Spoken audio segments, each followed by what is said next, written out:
Pretend like this is Zengeist, because I forgot to bring the Zengeist with me. I tried both of them, they were fantastic. There's two versions. Now, as many of you know, we are not sponsored yet, but we are desperately trying to get sponsored for reasons that will soon be clear. And what was I gonna say?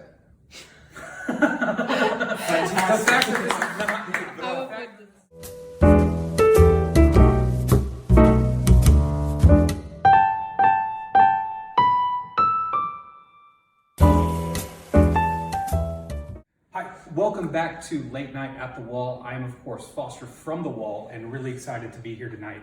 Of course, today is January 3rd, 2020, which explains why we don't have any crowd, because we have not officially opened yet, and we are opening, as always, a week from today, January 3rd, 2020. Now, as I'm not really sure when we're going to be able to post this video online, I'm going to go away from doing kind of a topical political joke, and I'm going to talk about one of my favorite movies of all time. It's called Highlander. The tagline, of course, is "There can be only one." They made 5. Thank you. The tagline was correct though, because I've seen the other 4 once and they're all terrible. So they should have really stuck with their own tagline of "There can be only one." But that's the thing, is now it's the 34th anniversary, which, as we all know, is a really important anniversary. There's talks kind of going around Hollywood saying that they might actually do a reboot. And if they do a reboot, I really hope they kind of go in line with the major thematic purposes of the first one, of, you know, hiring a Frenchman to play a Scottish role and teaching him English for that role. I really hope they don't, like, you know, hire someone like Henry Cavill or like Daniel Craig or just anyone with like an actual like heritage towards like Britain or Scotland at all. Ironically, they did hire a Scotsman for the original movie Highlander, but of course, Sean Connery, the Scotsman, played a Spaniard. So they came really close to being accurate with the hirings, but screwed that one thing up. I bring that up because my guest tonight is an actual Spaniard, but much like Sean Connery in Highlander, who's originally not from Spain, but from Egypt and moved to Spain. This guy is from Sweden, which is somewhat close to Egypt, I would say. And he moved to Spain later in life. I want to welcome my guest for tonight, Simon Gonzales. Simon, welcome. Thank you have very some much. hand sanitizer if you'd like it. Sure, why not? You know, Why not be safe? It's always good to be safe. I don't know what I've touched today, so you never know. It's January, it's cold outside. Exactly. You know, you end up touching a lot of poles. Maybe if it's snowing, you know, you play a little bit of a snowball. So, oh, I got a cut here. It's probably not the best, but you know, it's disinfected now. exactly. So I'm safe and yeah, safe. But yes, just like Sean Connery, as you said, I am a false Spaniard. Okay. In that sense, because I was born in Sweden, and as you said as well, depending on where you're standing, it's relatively close to Egypt. Depends, you know. I'm an American, so you have to dumb it down for me quite a bit. It's Right. the same east-west, right? No? It's okay. far away from the US. Yes. Both of them. That's So- all that's important. Yeah, so in that sense, you're accurate. Yeah. Cool. Happy to be here, by the way. It's exciting, a new comedy club, you know, in Berlin. It's very, very exciting, very beautiful, I have to say. Thank you. Yes, and as I was saying, you know, same as Sean Connery. When did you move to Spain? Because you grew up in Sweden for a bit, right? Yeah. For how many years? For 10 years. 10 years. Okay. So you speak Swedish. I do speak Swedish. That's a hard language, though, right? Yeah, even though I gotta say, I'm not very fond of the language because it sounds like a German eating a potato, I would say. It's Okay, but like that's normal German, right? exactly. Okay, I'm confused. I'm American. I speak very good American. I think that's pretty much the only language that I speak. I speak a little bit of English as well, but that's kind of causes some of the problems. But yeah, how did you? So you moved to Spain when you were 10 years old. That must have been a difference, like with climate and everything else, right? Because Spain's much warmer. Yes, it is And indeed. why did you? Well, it wasn't exactly like that. I decided, okay, I'm leaving my house and I'm moving and Of packing. course, my... you're 10. Exactly. So I moved with my family. Okay. It was not my decision, you know. I would have liked to stay in the country where we had snow every year, you know. But my dad, when I was like 9 years old, he decided to open a restaurant, and he thought, what's a better restaurant than, you know, a Mexican, Spanish, Swedish, and Italian restaurant all in one, you know. full fusion. That sounds like a comedy club. That sounds like a comedy club, and the business was sort of a comedy too because it tanked after 9 months. Okay, so as an owner of a comedy club, I'm really hoping that we do just a little bit better. Hopefully nothing comes up in the next couple months that forces us, slow the business down at all. Hoping for the best for you, man. Thank you.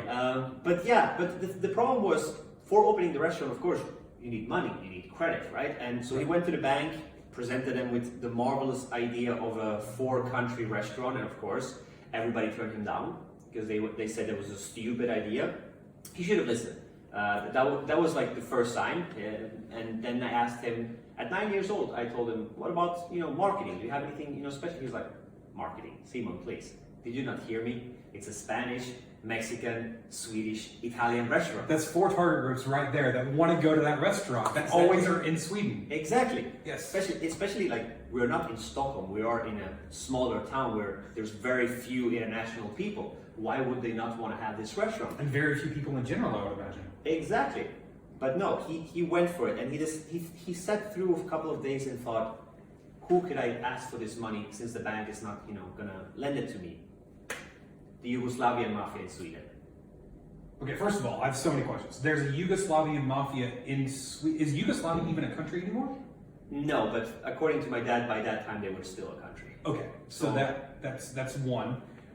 Are they like powerful or not? Like I'm imagining like 4 guys like with one gun that's shared between them. Yeah, to be honest, I thought it was just from this perspective, I just think it's 2 cousins who both names are Igor.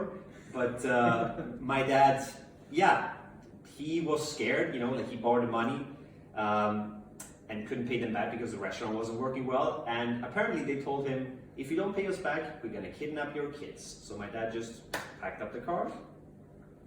And drove to Spain. To Spain, yes. Which, if I can be honest, my dad is Spanish by birth. Spanish by birth. If I am the mafia and I'm searching for a guy who has borrowed us money and he's Spanish and he flees the country, the first place I would look is Spain. So I don't really understand his logic from fleeing from Sweden to Spain. That's not the problem that I have with the story. Right. The problem I have with the story is the driving.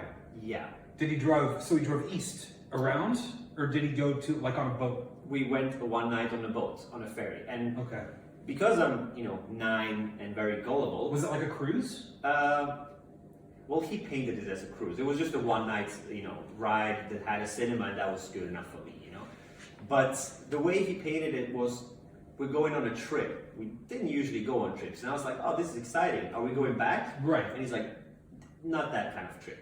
So we're going to trade the beautiful snowy, beautifulness of Sweden for the ugly beaches of Spain.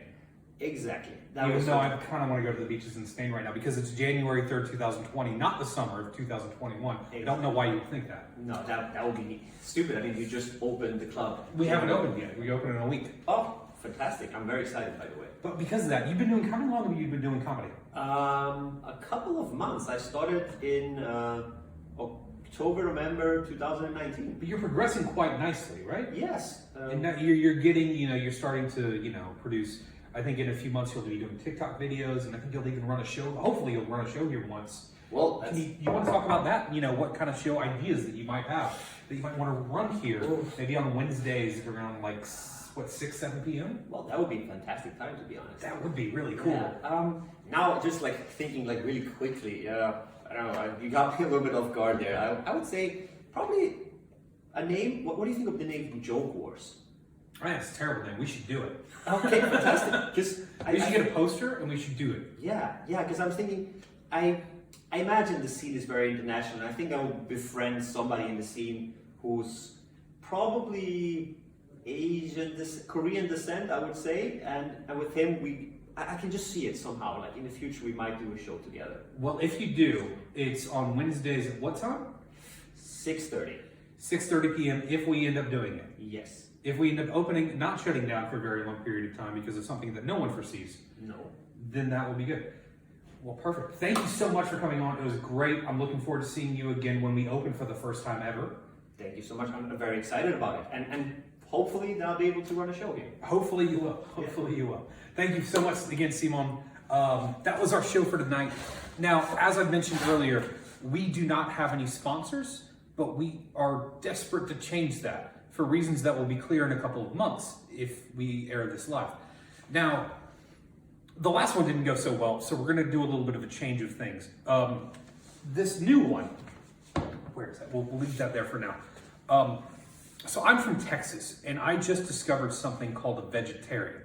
Now, I know what you're thinking. Vegetarian? What, is that like some sort of dinosaur? You're not half wrong. Actually, a vegetarian is someone, possibly a dinosaur, who doesn't eat meat. And apparently Berlin is chock full of them. Now, a local beer brewery has noticed this and has decided to actually cater to the local market. So, if you're a vegetarian or want to give the vegetarian lifestyle a try, I can recommend Berliner Berg beer. It's vegetarian. Thank you very much. This was a fun show tonight. I'm really looking forward to it. Next week on January 10th, we actually have Billy Zane. That's right, the Phantom himself. He's going to be here live and in person. Looking forward to it. Looking forward to seeing you too, Billy. Thanks. Have a wonderful night or afternoon or whatever. Take care.